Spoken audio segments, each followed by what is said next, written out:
अस्सलाम वालेकुम जी, मैं हूँ नजमा काविश।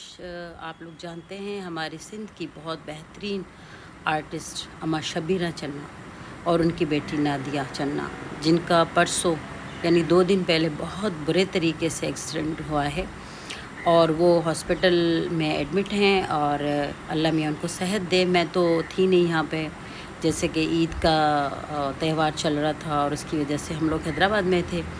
तो कहने का मकसद है कि मुझे पता चला है कि कल्चर डिपार्टमेंट ने उन्हें 2 लाख रुपए दिए। 2 लाख रुपए इतनी बड़ी रकम होती है, जिससे यानी आपका पूरी जितने दिन आप हॉस्पिटल में हैं उसका पूरा इलाज भी होगा और उनकी दवाएं भी उसमें आएंगी और भी बहुत सारे ख़र्चे होते हैं जो उसमें पूरे होंगे। यानी 2 लाख तो बहुत हैं मेरे ख़्याल से।